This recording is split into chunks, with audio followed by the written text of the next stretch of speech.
बिस्मिल्लाहिर्रहमानिर्रहीम। अस्सलाम वालेकुम डियर स्टूडेंट्स, क्या हाल चाल है? ठीक है, उम्मीद है सब ठीक ठाक होंगे। मैं हूं आपका टीचर हसन शफीक। आज का जो हमारा टॉपिक है, आज की हमारी जो एक नई एक्सरसाइज है उसका नाम है एक्सरसाइज 6.2। 6.2 स्टार्ट करने से पहले हम कुछ चीज़ें देखेंगे। यहाँ पे कुछ मैंने नोट लिखा हुआ उर्दू में लिख दिया कि ताकि आप लोगों को आसानी हो।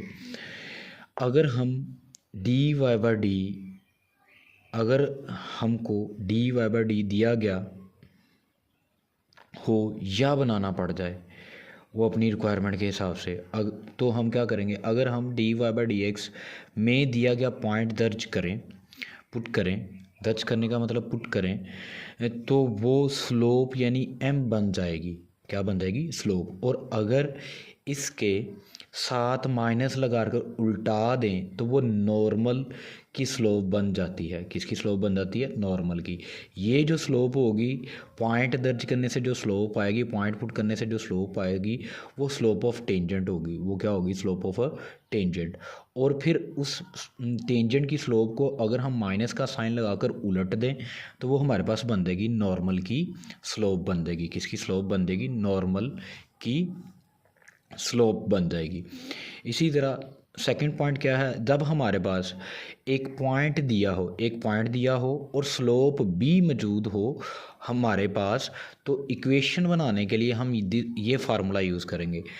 इक्वेशन बनाने के लिए कौन सा फार्मूला यूज़ करेंगे? ये फार्मूला यूज़ करेंगे। हम पहले भी ये 6.1 में भी यूज़ कर चुके हैं। y minus y one is equal to m into x minus x one. यहाँ पे x1 और y1 क्या होंगे?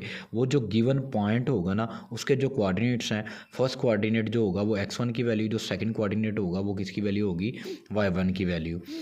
ये वाला फार्मूला इस्तेमाल करेंगे। तो अब हम अपने क्वेश्चन नंबर 1 की तरफ बढ़ते हैं। हमारे पास क्वेश्चन नंबर 1 क्या है? क्वेश्चन नंबर 1 है write down equations of tangent and normal. Equation of tangent लिखनी है, इक्वेशन ऑफ नॉर्मल लिखनी है टू द सर्कल। एक सर्कल की इक्वेशन दी गई है। क्या दी गई है? Equation x square plus y square is equal to 25।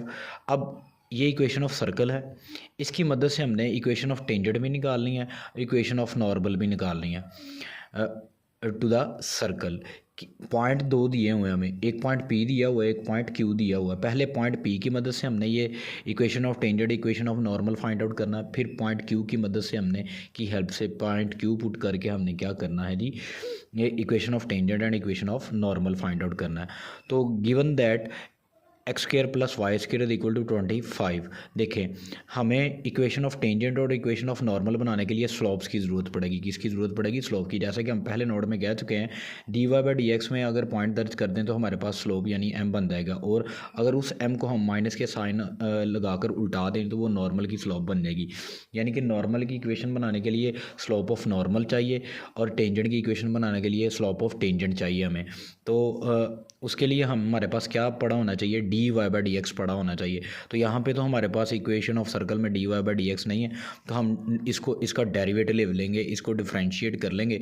तो क्या बन जाएगा हमारे पास? D y by d x find out कर लेंगे। तो differentiate with respect to x, तो यहाँ पे पावर रूल लगा, पावर पीछे पावर में कम कर दिया और 2x आ गया, प्लस इसमें भी हमारे पास क्या आ गया? पावर रूल, वाई स्क्वायर पे भी पावर रूल अप्लाई किया, पावर पीछे पावर में कम कर दिया, 2 - 1 तो 1 आ गया, वाई का दोबारा डेरिवेटिव लिया, d y by d x आ गया, this is equal to 0, this is equal to 0 आ गया हमारे पास। इस तरह नेक्स्ट हमने इनसे 2 कॉमन लिया, 2 कॉमन लेने के बाद 2 इधर आके डिवाइड हो गया तो 0/2 0 आ गया। इधर बच गया हमारे पास x plus y d y by d x is equal to 0। This implies that ये प्लस का x इधर आकर क्या हो गया? माइनस का x, y इधर मल्टीप्लाई हो रहा है, इधर आकर क्या हो गया? डिवाइड। ये हमारे पास निकला है d y by d x, d y by d x. अब d y by d x की मदद से हमने क्या चीज़ फाइंड आउट करनी है? स्लोप फाइंड आउट करने के लिए हमें क्या करना पड़ेगा? हमें ये जो निकला है d y by d x, इसमें गिवन पॉइंट, ये एट पॉइंट पी निकाल लेते हैं पहले। स्लोप पॉइंट पी को यूज़ करते हैं। Slope of tangent at p into 4,3 is equal to d y by d x is equal to -4/3। -4/3 आ गया हमारे पास। तो हमारे पास आ जाएगा equation of tangent equation of tangent at p into 4,3 p into 4,3। देखें ना ये स्लोप कैसे निकली है। ये x की वैल्यू यहाँ पे हमारे पास है, इस पॉइंट का x कोऑर्डिनेट क्या है 4, तो x की वैल्यू 4 आ गई। y कोऑर्डिनेट क्या है इसका 3, तो 3 आ गया। ये साथ में माइनस था, ये हमारे पास स्लोप और फेंज। अब इक्वेशन ऑफ टेंजेंट निकालनी है एट पॉइंट p इंटू 4,3। तो we know that y minus y1 is equal to m into x minus x1। ये स्लोप इक्वेशन निकालने का फार्मूला है हमारे पास। यहाँ पर x1 y1 की वैल्यूज़ क्या है, ये x1 की वैल्यू है, ये हमारे पास क्या है y1 की वैल्यू। ये हमारे पास है इक्वेशन ऑफ टेंजेंट निकालने के लिए, ये जो है ये हमारे पास क्या है x1 की वैल्यू है और ये हमारे पास क्या है y1 की वैल्यू है। ठीक है जी, ये हमारे पास x1 y1 की वैल्यूज़ आ गई हैं। तो अब हमने क्या करना है जी, x1 y1 की वैल्यूज़ तो आ गई हमारे पास, x1 y1 की वैल्यूज़ आ गई। अब हम करेंगे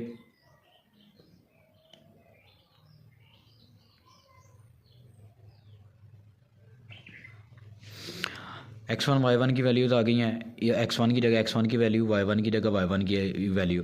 तो y minus 3 is equal to -4/3 into slope की जगह स्लोप की ये वैल्यू यूज़ करेंगे -4/3 इंटू x माइनस 4। तो 3 इधर डिवाइड हो रहा है, इधर आकर क्या हो गया मल्टीप्लाई। 3 इधर डिवाइड हो रहा है, इधर आकर क्या हो गया मल्टीप्लाई। तो हमारे पास आ गया जी 3 into y minus 3, this is equal to -4 को x के साथ मल्टीप्लाई किया -4x। इसी तरह हमने क्या करना है, -4 को 4 के साथ मल्टीप्लाई किया तो 16 minus minus plus 16, 3y minus 3 3 are 9, this is equal to -4x plus 16। अब ये माइनस का 4x इधर आके प्लस का 4x, ये प्लस का 16 इधर आके माइनस का 16, बाकी ये दोनों टर्म्स एज इट इज़ हमारे पास आगे this is equal to 0। 4x plus 3y minus 9 minus के 9 माइनस के 16 कितना होगा माइनस के 25, दिस इज इक्वल टू 0। तो बेटा ये हमारे पास क्या आ गई है equation of tangent at point P. Equation of tangent आ गई एट पॉइंट पी। अब हमने क्या चीज़ फाइंड आउट करनी है, इक्वेशन ऑफ नॉर्मल इसी पॉइंट पर। तो इक्वेशन ऑफ नॉर्मल के लिए ये जो हमारे पास स्लोप निकली है टेंजेंट की, इसको उलट देंगे माइनस का साइन लगाकर, माइनस का साइन लगा के उल्टा। तो हमारे पास आ गया minus into minus y over x, formula बन गया माइनस माइनस क्या हो गया प्लस, वाई की वैल्यू हमारे पास आ गई 3, बल्कि ये स्लोप उल्टी तो 3/4 हो गया हमारे पास। तो वी नो दैट, अब equation of normal find out कर रही हैं, तो we know that again y minus y1 is equal to m into x minus x1। देखें इसको उलट दिया है, इसको उलट दिया है, इट मीन्स कि जो वैल्यू x की थी वो y की बन गई है और जो y की थी वो किसकी बन गई है x की बन गई है। तो यहाँ पे y1 की जगह 3 आएगा, x1 की जगह क्या आ जाएगा 4 आ जाएगा हमारे पास। 4 इंटू ये 4 इधर डिवाइड हो रहा है, इधर आकर क्या हो गया multiply, 4 into y minus 3, this is equal to 3x, 3 को अंदर मल्टीप्लाई करेंगे 3x माइनस 3 4 आर 12, 3 4 आर 12 आ गया। 4 को अंदर मल्टीप्लाई करेंगे 4y minus 4 3 are 12, this is equal to 3x minus 12। ये प्लस का 4 इधर आकर क्या हो गया माइनस का 4y, ये माइनस का 12 इधर आकर क्या हो गया प्लस का 12। तो ये देखें ये माइनस का ये प्लस का आपस में क्या हो गए कैंसल आउट। तो हमारे पास क्या बच गया, this is equation of normal, this is equation of normal. इसी तरह आपने क्या करना है, अब पॉइंट क्यू को लेना है और ये सेम प्रोसीजर पॉइंट क्यू के लिए भी करना है ये सारा। ठीक है, उसमें भी इक्वेशन ऑफ टेंजेंट स्लोप निकालने के बाद इक्वेशन ऑफ टेंजेंट निकालनी है। ये यहाँ पर यहाँ से सारा प्रोसेस आगे आप लोगों ने सारा करना है। और आगे थोड़ा सा और इंट्रोडक्शन करते हैं। आगे हमारे पास बेटा थोड़ा सा इंट्रोडक्शन है, वो क्या है जी, हमारे पास थोड़े से पॉइंट्स आ गए हैं। अगर वो हमें कहे कि एक पॉइंट है, इसकी पोजीशन फाइंड आउट करो सर्कल में कहाँ पे है, अगर वो हमें सवाल दे दे कि find the position of a point,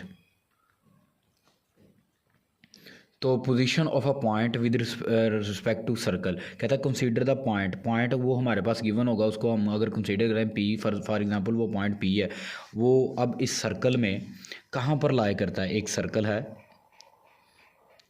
है, अब इस सर्कल में इस पॉइंट की पोजीशन फाइंड आउट करनी है कि कहाँ पर है, वो इसके आउटसाइड है, वो इसके इनसाइड है, या इसके ऊपर लाए करता है या इसके ऊपर लाए करता है, इसकी बाउंड्री पर लाए करता है, यानी कि ये बाहर है, अंदर है या इसके ऊपर लाए करता है, ये हमने फाइंड आउट करना है। वो उसके 3 केसेस बन गए हमारे पास, ये 3 केस। इफ़ ये देखिए इक्वेशन ऑफ सर्कल हमें पता क्या होती है, general equation of circle x square plus y square plus 2gx plus 2fy plus c is equal to 0। Then case 1 हमारे पास क्या हो जाएगा, इफ़ एक्स देखें एक्स की जगह एक्स की वैल्यू जो पॉइंट है, वाई की जगह वाई की वैल्यू जो हमारे पास पॉइंट से आएगी y1 का square plus 2gx1 plus 2fy1 plus c, यानी कि इस इक्वेशन में जब हम पॉइंट पुट करेंगे, अगर इसका आंसर ग्रेटर देन 0 आया, अगर क्या आ गया ग्रेटर देन 0 पॉजिटिव आया, तो पॉइंट कहाँ लाई करेगा, आउटसाइड द सर्कल। अगर नेगेटिव आ गया, अगर क्या आ गया नेगेटिव यानी कि लेस देन 0 पॉइंट पुट करने से, तो point lies inside the circle. अगर इक्वल टू 0 आ गया, अगर क्या आ गया इक्वल टू 0 आ गया, तो पॉइंट कहाँ लाई करेगा हमारे पास, पॉइंट लाई करेगा दी ऑन दी सर्कल, पॉइंट कहाँ लाई करेगा ऑन दी सर्कल।